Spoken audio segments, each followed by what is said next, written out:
Hello guys, I'm Fizzy, and we are in time trial mode on the F1 2014 preview build.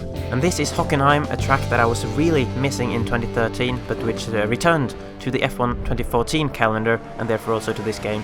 And it feels good to be driving around it once again. So what I thought I would do is to give you guys a lap in each of the 11 2014 cars in the game, mainly to give myself a bit of an excuse to do quite a few laps around this track, but also for you guys to get a look at how all of the cars look in the game from the T-Cam camera view, which I believe is the most popular view on the game. And it should also give us a bit of an indication in terms of the performance difference between the cars in the game. So I'll start off in the slowest cars, working my way up from Caterham to Mercedes, and then at the end of the video I'll do a little summary of how I thought each of the cars felt in relation to each other and stuff like that. I will put a time frame link in the description for each of the laps, in case you just want to watch one lap from a specific car, then that'll be easy to find. All of the laps are done with all of the assists turned off, and I'm also driving with a wheel. So hope you'll enjoy that, and I'll make sure to do some more race videos on F1 2014 in the near future.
So there you have it, and here's an overview of the times that are set in each of the cars, ranked from fastest at the top and slowest at the bottom. I've also added the top speed that each of the cars reached at the end of the long back straight, right at the point where I started braking for the hairpin just before the 100-meter board. So the variations there are also quite interesting.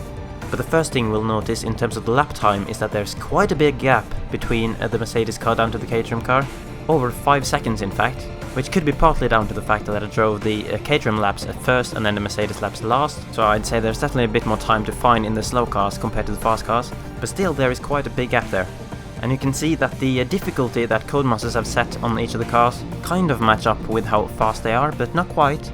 I felt that the Marussia definitely felt better to drive than a Caterham. I also found the Lotus to be the worst out of the 3 cars with a 3-dot difficulty. A bit more sluggish and heavy to get turned compared to the Sauber and the Toro Rosso.